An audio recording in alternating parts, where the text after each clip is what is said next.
మన దేవుడు కదా, మనం రక్షించాడు, మనకి ఆయన రక్తం ఇచ్చి మనల్ని కొన్నాడు. అవునా? కొన్నాడా లేదా కదా? మనం ఆయన సొత్తు.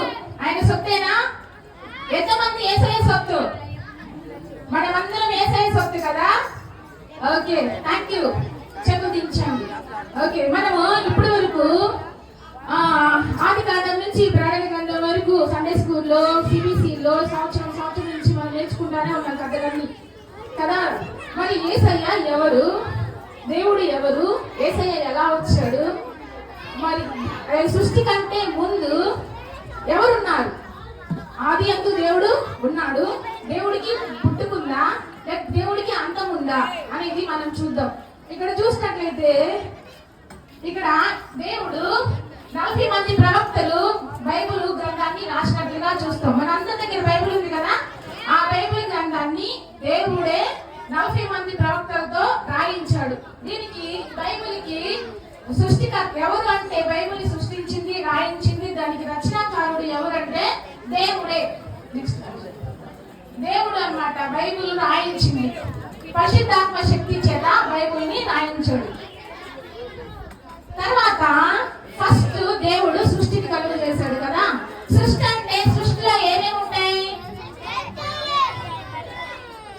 ఇక్కడ ఉన్నాయి కదా. ఏమేమి ఉన్నాయి ఇక్కడ?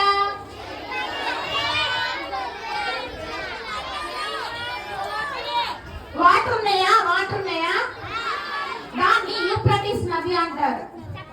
ఓకే, ఏదైనా తోటలో యూఫ్రటీస్ నది ఒకటి ఉందన్నమాట. దేవుడు సృష్టిని కలుగజేసిన తర్వాత చెట్లను, తర్వాత జంతువులను, నీళ్లను, ఇదంతా సృష్టి చేసిన తర్వాత మొదటి రోజు ఆకాశాన్ని, భూమిని సృష్టి చేశాడు. తర్వాత ఆ భూమిని, ఆకాశాన్ని ఎగడానికి సూర్యుడిని, చంద్రుడిని సృష్టించాడు, వెలుగుని సృష్టించాడు. ఇలాగా సృష్టి అంతా 6 రోజుల్లో చేసి 7వ రోజుల్లో మనిషిని తన స్వహస్తాలతో చేశాడు. అవునా? స్వహస్తాలతోనే చేశాడు కదా. మనము ఆయన చేతితో నిర్మించబడ్డాము. ప్రతిదీ కూడా నోటి మాటతో దేవుడు సృష్టిస్తే మనం ఒక్కలమే, మనిషి ఒక్కడే ఎవరు దేని చేత సృష్టించబడ్డాము? దేవుని స్వహస్తాలతో సృష్టించబడ్డాము. మనమందరము కూడా ఎవరము? యేసయ్య బిడ్డలం. మనమందరం ఎవరము? యేసయ్య బిడ్డలం. అయితే మనిషిని సృష్టించాడు. మనిషిని సృష్టించాడు. అక్కడ ఇక్కడ కనిపిస్తున్నారు కదా. ఎవరు వాళ్ళిద్దరు? ఆదాము, అవ్వ ఉన్నారు కదా. అక్కడ ఎలా ఉన్నారు? వాళ్ళకి ఏం తెలీదు, చాలా ఏం తెలీదు, చాలా అమాయకులు అనమాట. దేవుడు వస్తాడు, వాళ్ళతో మాట్లాడతాడు, అక్కడ ఉన్న చెట్ల పండ్లను కోసుకొని తింటారు, అక్కడ ఉన్న యూఫ్రటీస్ నదిలో నీళ్లు తాగుతారు, హ్యాపీగా ఉంటారు. సాయంత్రము దేవుడు వస్తాడు, వాళ్ళతో మాట్లాడతాడు. దేవుడు వెళ్ళిపోయిన తర్వాత ప్రశాంతంగా వాళ్ళు రెస్ట్ తీసుకుంటారు. అలా వాళ్ళ జీవనం జరుగుతూ ఉన్న టైంలో వాళ్ళ దగ్గరికి ఒకడు వస్తాడు. వాళ్ళ దగ్గరికి ఒకడు వస్తాడనమాట. ఎవరు? సాతాను. సాతాను వస్తాడు. సాతాను వచ్చేసి వాళ్ళకి డౌట్ క్రియేట్ చేస్తాడు. ఏమని డౌట్ క్రియేట్ చేస్తాడు? దేవుడు ఫస్ట్ ఏదైనా తోటను సృష్టించిన తర్వాత ఆ తోటకి ఏదేను అని పేరు పెట్టిన తర్వాత ఆదామును, అవ్వను సృష్టించిన తర్వాత ఆదాము, అవ్వకి దేవుడు చెప్తాడన్నమాట, నేను ఈ చెట్ల మధ్యలో ఒక జీవవృక్ష ఫలాల చెట్టును నేను ఉంచాను, ఆ చెట్టు ఫలాలు మీరు తినద్దు అని చెప్పాడు.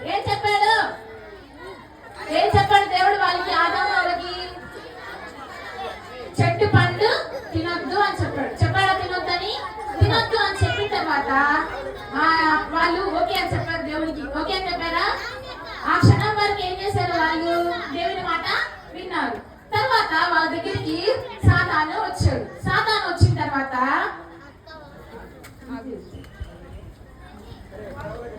వాళ్ళ దగ్గరికి సాతాను వచ్చిన తర్వాత ఏం జరిగింది?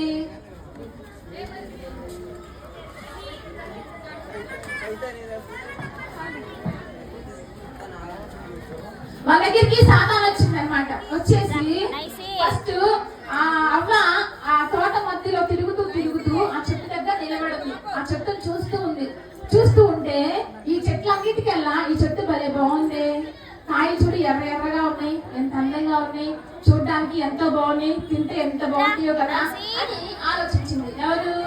అవ్వ. ఆలోచించిన వెంటనే తన మనసులోకి ఎప్పుడైతే సాతాను ఆలోచన వచ్చేసిందో వెంటనే సాతాను సర్పం రూపంలో అవ్వ దగ్గరికి వచ్చింది. అవ్వ దగ్గరికి వచ్చేసి అవతో మాట్లాడుతుంది అనమాట. ఏమని మాట్లాడుతుంది అవతో?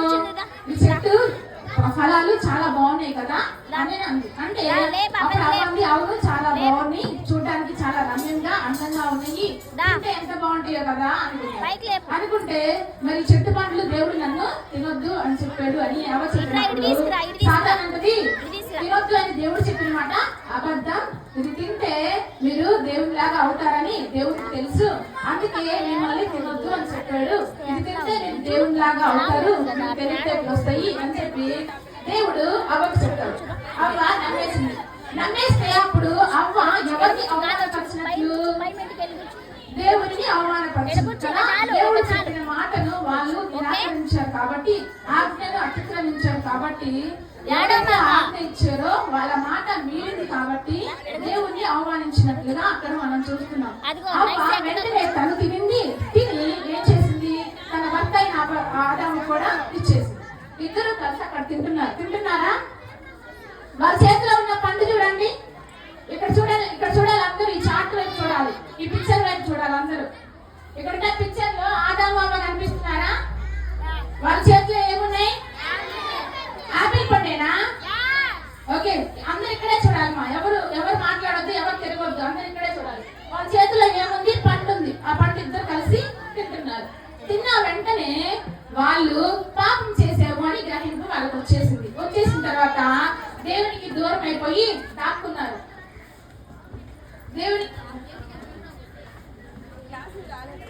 దేవునికి దూరం అయిపోయి దాక్కున్న తర్వాత రోజు సాయంత్రం పూట దేవుడు వాళ్ళ దగ్గరికి వస్తాడు కదా, ఆదాము అవ్వ దగ్గరికి.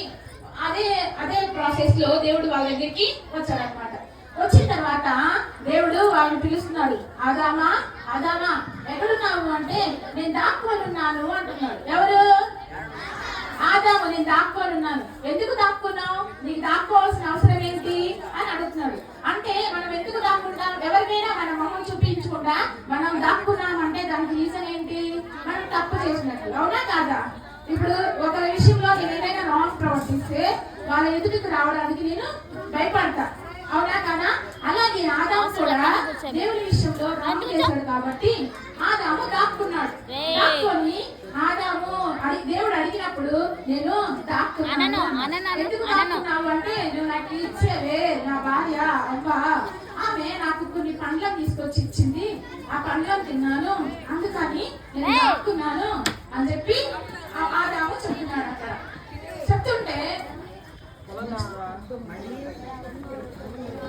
చెప్తున్నాడు. అప్పుడు దేవుడు అంటున్నాడు, అయితే నేను తినొద్దన్న పండు నువ్వు తిన్నావు కదా, నేను చేయొద్దన్న పనిని మీరు చేశారు కదా, ఇక్కడ నుంచి మీరు నా బిడ్డలు కారు, ఇక్కడ నుంచి మీరు వెళ్ళిపోండి అని చెప్పి ఏదైనా తోట నెట్టి వేశాడు.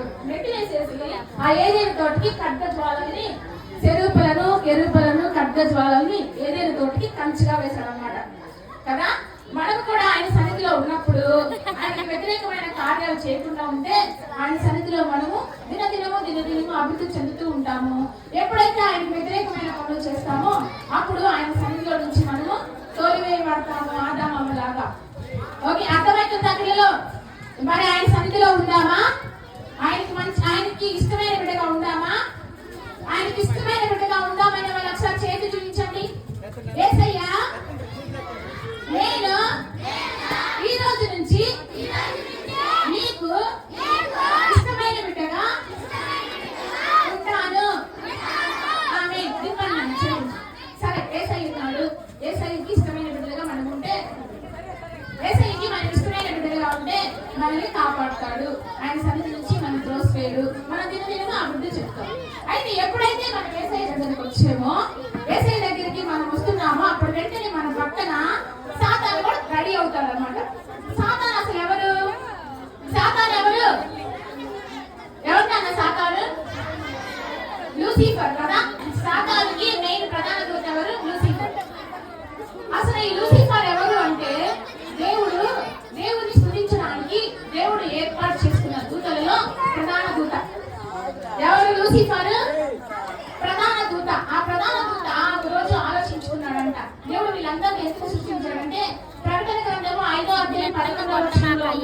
దూతల స్వరాలన్నీ కూడా కోటాను కోట్ల మంది ఉన్నారంట. కోటాను కోట్ల మందిని దేవుడు సృష్టించుకున్నాడు. ఎవరిని? దేవదూతల్ని. ఎప్పుడు? సృష్టికి ముందు కొన్ని వందల సంవత్సరాలకు పూర్వం సృష్టికి ముందు దేవుని దూతలను దేవుడు సృజించి ఆ దూతలకి ఒక్కొక్క పదవిని ఇచ్చాడు, డ్యూటీని ఇచ్చాడు, పనిని ఇచ్చాడు అనమాట. ఆ పనిని నిర్వహించే డ్యూటీలో లూసిఫర్ ని పెద్ద డ్యూటీ, అంటే దేవుని కంటే కొంచెం తక్కువ వాడిగా లూసిఫర్ ని చేశాడు. అయితే లూసిఫర్ దేవునితో సమానమయ్యేంతగా నేను అవ్వాలి అనుకున్నాడు. అవునా? దేవుడు అంటే ఎవరో తెలిసింది మనకి, మరి సాతాను అంటే ఎవరో తెలియాలి కదా.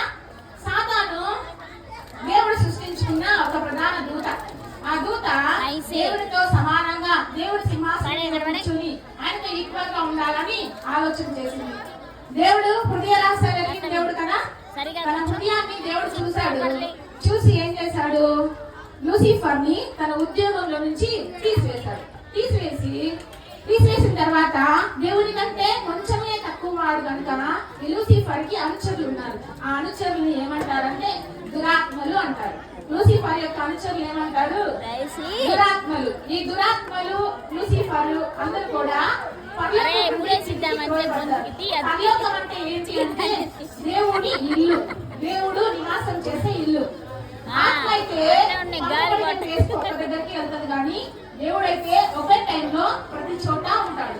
మా ఇంట్లో ఉంటాడు, మీ ఇంట్లో ఉంటాడు, అన్ని వాళ్ళ ఇంట్లో ఉంటాడు, అందరి ఇంట్లో ఉంటాడు. ప్రపంచం మొత్తంలో అందరి దగ్గర ప్రతి రోజు, ప్రతి నిమిషం, ప్రతి క్షణము మనం ఎప్పుడు తలుచుకుంటామా దేవుడిని, మనం ఎప్పుడు ఏ నిమిషంలో తలుచుకుంటామా ఆ నిమిషంలో మన పక్కకు వచ్చి నిల్చుంటాడు, మనలోకి వచ్చి ఉంటాడు అనమాట. దేవుడు సర్వాంతర్యామి.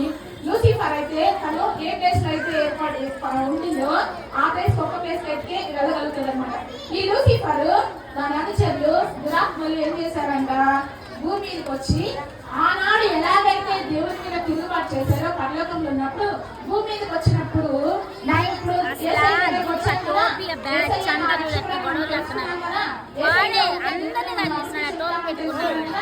అలా తెలుసుకున్న మనల్ని మాటికి పక్కకి లాగాలో చూస్తాడు.